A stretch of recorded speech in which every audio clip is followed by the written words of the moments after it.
Lastly, we have as our speaker, Venka Purushothaman, who is Academic Vice President and Provost of LASALLE, College of the Arts here in Singapore. His research extends from insights into the cultural and creative industries in Asia and arts in higher education, and to academic work in contemporary art in Southeast Asia. So today he'll share with us his paper on reading maritime cultures, Visuality and Critique of Ports in Art. Let's welcome Venka. Good afternoon, everyone. Welcome. And thanks for staying to listen to my paper. It's fantastic to be part of this seminar and conference, and I'd like to thank Andrea for inviting me to speak to the theme of this particular conference. Just to give you a bit of my background, I'm primarily do a fair bit of art writing, and I primarily focus on contemporary art and primarily look at the way artists look at the world and respond to issues within the conditions of the environment that they live in. So last year I edited an art journal, and last year I focused on the theme called Port of Call. And the theme of the journal was in itself about artists responding to 20th century conditions. So what do artists do in the 21st century when they respond to 20th century conditions? And I've been organizing these journal themes around issues that are central to art making practice. So one particular edition was focused on land and how artists responded to land. Last year I focused on Port of Call, and this year I focused on the concept of islands. So each of these themes respond to a particular way of how people will necessarily look at the world that they live in, which is really changing very fast, but at the same time, and more importantly, look at it from certain existential and fundamentally at a meta-narrative level that's emerging for the world today. So my paper in itself actually explores some of these kind of core issues that are dealing on some level very much at the realms of critical theory and philosophy that supports some of the considerations that artists might have. So I do have a paper, so if you could bear with me, I would take you through some of the concepts that I'm actually exploring in relation to how artists have responded to reading maritime cultures. So, but my starting point for my own consideration is actually a piece of fiction by Italo Calvino called Invisible Cities, and if you're familiar with that. And there's this wonderful moment, and it is also a primordial scene that starts to set the principle where, Kublai Khan has noticed Marco Polo and noticed that Marco Polo's cities had resembled one another, as if the passage from one to another involved not a journey but a change of elements. Now, from each city Marco Polo described to him, the great Khan's mind set out on its own, and after dismantling the city, piece by piece, he reconstructed in other ways, substituting components, shifting them, and inverting them. And that kind of primordial scene is pervasive throughout art history and history in itself, when you would see through colonial practices, through interventions of different cultures meeting at different points. And that particular fictive imagination paints a dark possibility as to the way history itself has framed the world today, which uncannily seems to reinvent itself within the discourse of globalization. So to think of the world in distinctive and quantitative cultural composites to be venerated and celebrated, and yet waiting to be exploited, reinterpreted, and curricularized, as Calvino's Kublai Khan does, into an international idiom of globalization is indeed odd and sometimes true.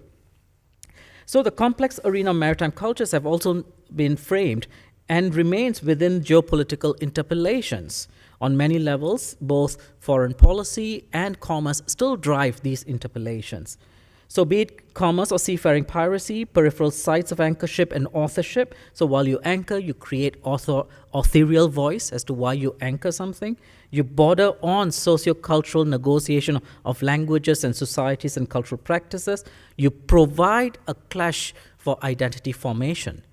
And port cultures and port cities have always provided that entry point for which those kind of formulations start to emerge.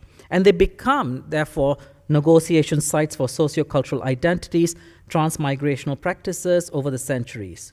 They do not represent in any way the idyllic, but rather a microcosmic world-making process that immediately starts. And many of us could be reading about the great shifts that are taking place today with the kind of refugee migrations that's going on. And these are also providing some of these narratives that took place in the 16th, 17th, and 18th century. So what kind of world making is emerging, and how are we looking at complex concepts of anthropocenic scenes of ownership, war, pillage, conservatory concerns, and natural calamities? So we have always looked at the fact that in the 17th, 18th, and 19th century, concepts of discovery, adventure was always continuously presented in a way that sometimes we ask ourselves, how would we want to necessarily see the world? Here I've got an image by Rembrandt, Storm on the Sea of Galilee. All right, and it really paints a particular kind of picture of the world that we had seen, and through the lens of art. And the fact that the human condition was to really engage with the water body out there.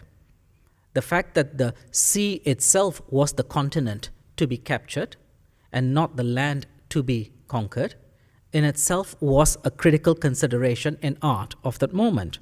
And how the human being was very much in the vagaries of the sea. And how much of the time that today we spend in only considering the land but not the sea is kind of significant. So we do look at the engagement when we have in conquest of land.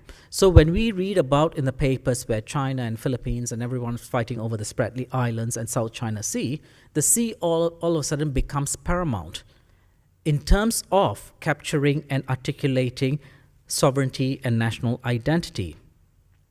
So for me, this provides an entry point in which artists have attempted to study, engage, and use maritime cultures and their associated inflections of island making, container landings, containerization, and economic exchange in their artistic practice.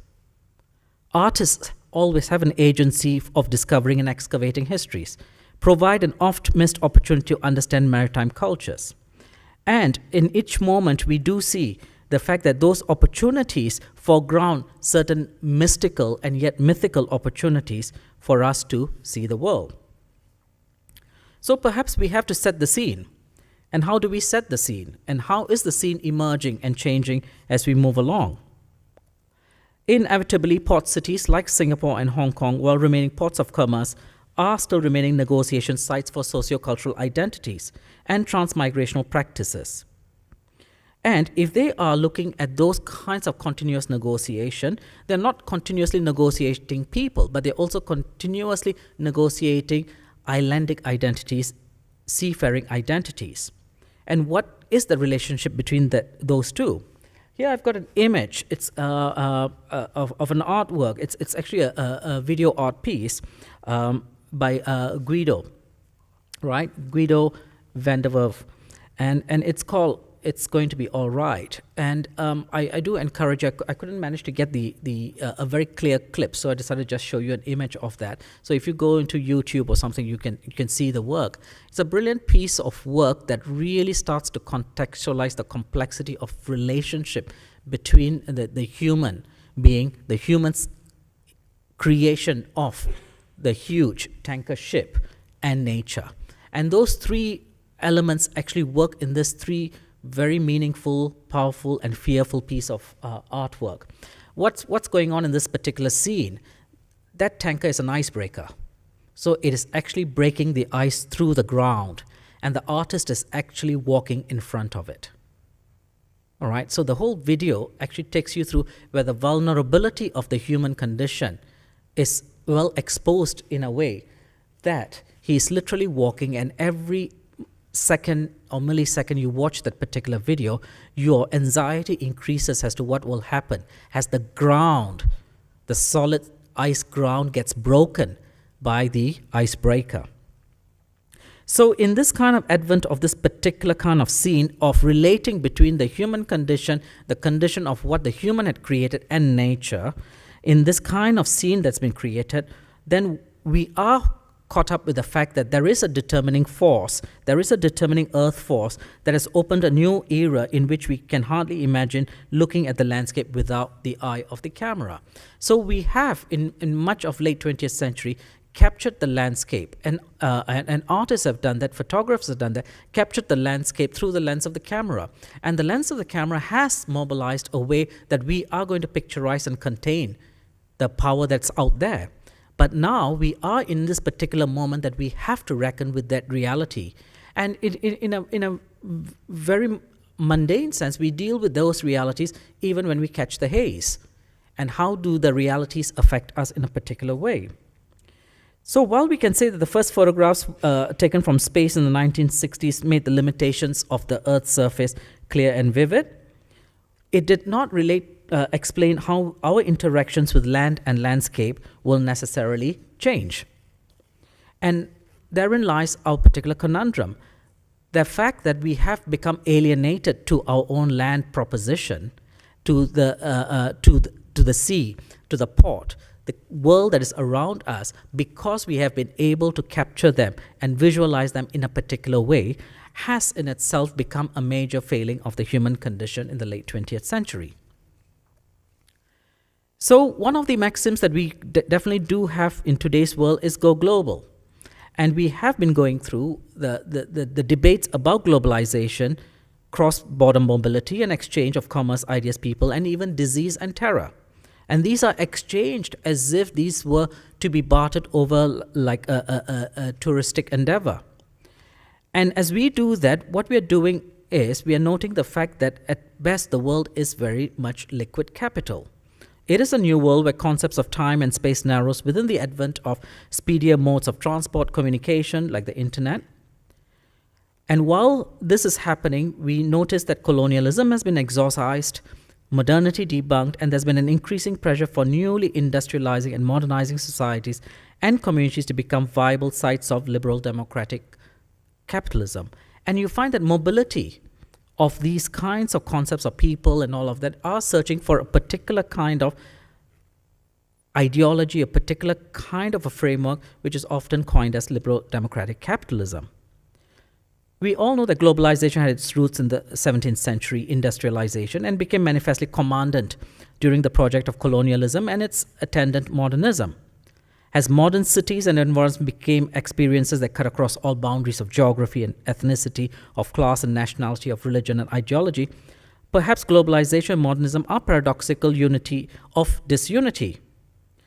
As Marshall Burnham would actually say, it pours us all into a maelstrom of perpetual disintegration and renewal, of struggle, of contradiction, of ambiguity and anguish. So to be modern is to be part of a universe in which Marx would rightly say, all that is solid melts into air.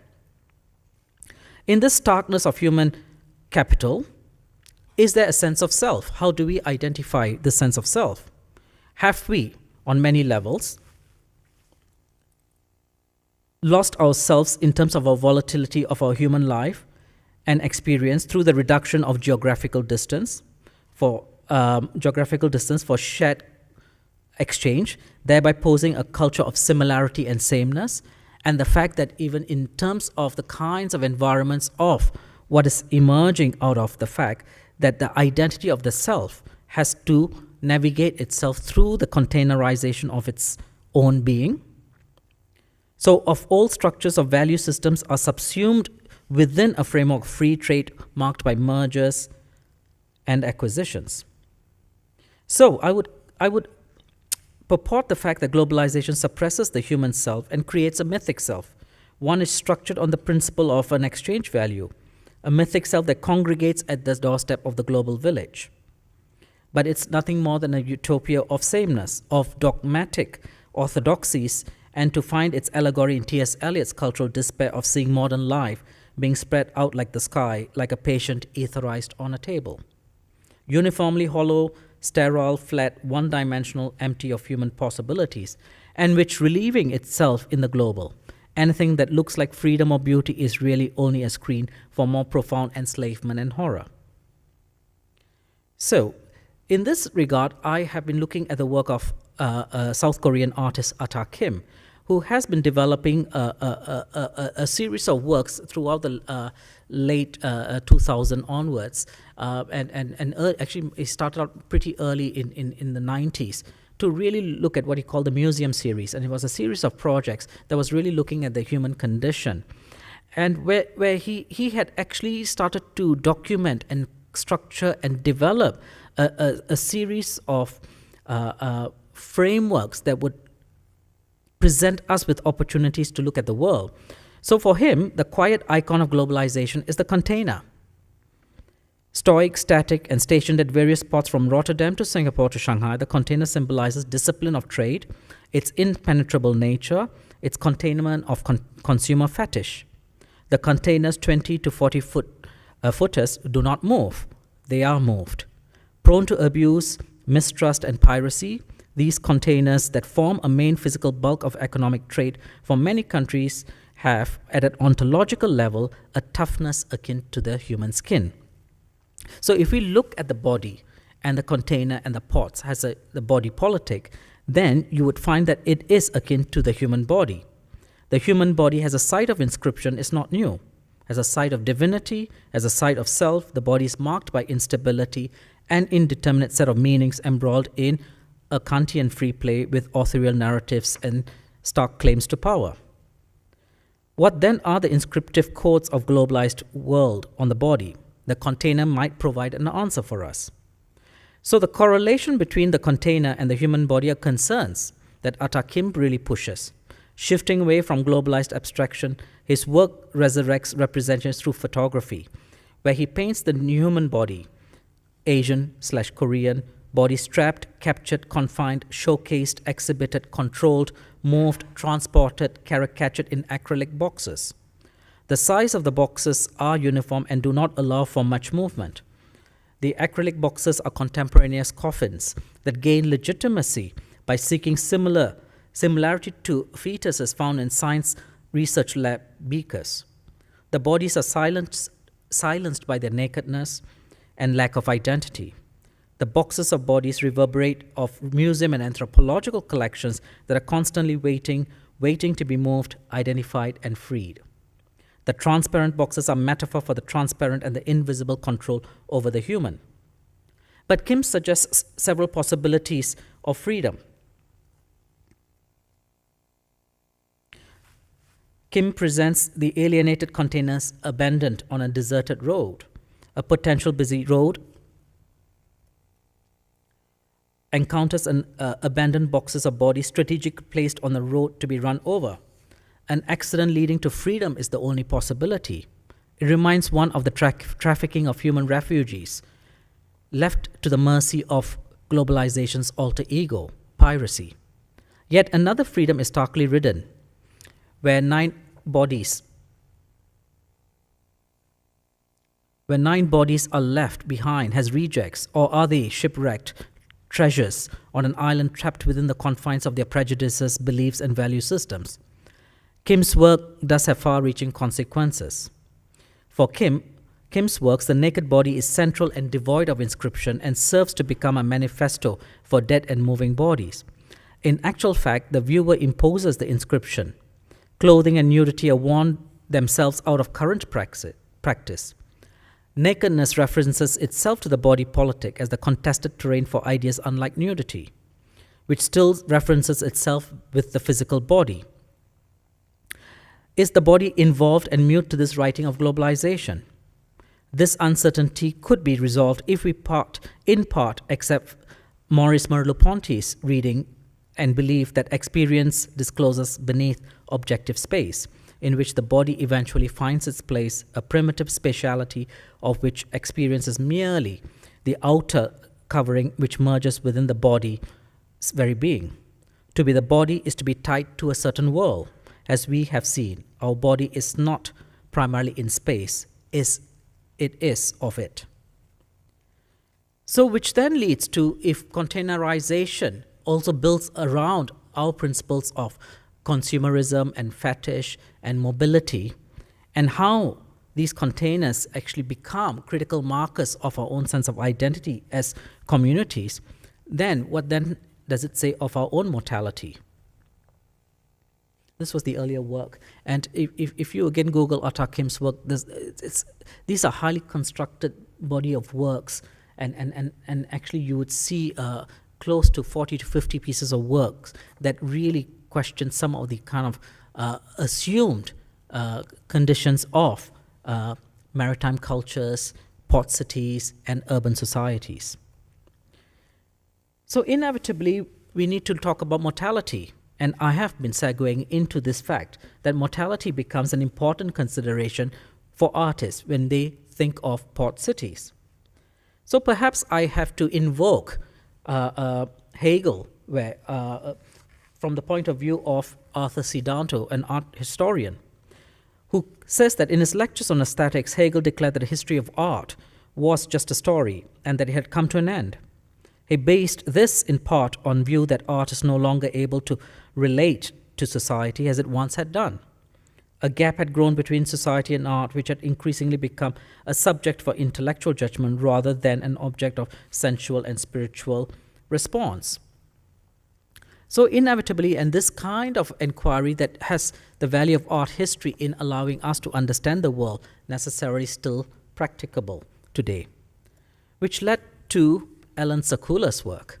And if you're familiar, NTU's CCA had an exhibition on Ellen's work, and if you have not seen it, please do. I do urge you to see his works, and he's passed on now, and it was really mind altering in the way he brought forth ideas of mortality, critical realism, and questions of the limits of neoliberalism through his work. He had grown up in America, in Los Angeles particularly, and living and learning around maritime societies and cultures. And far from being a place of just leisure, as in cruise ships and play, he actually saw in these places sites of struggle and class conflicts. And much of his body of work has been devoted to exploring some of these relationships between those kind of struggles that have been continuously been emerging.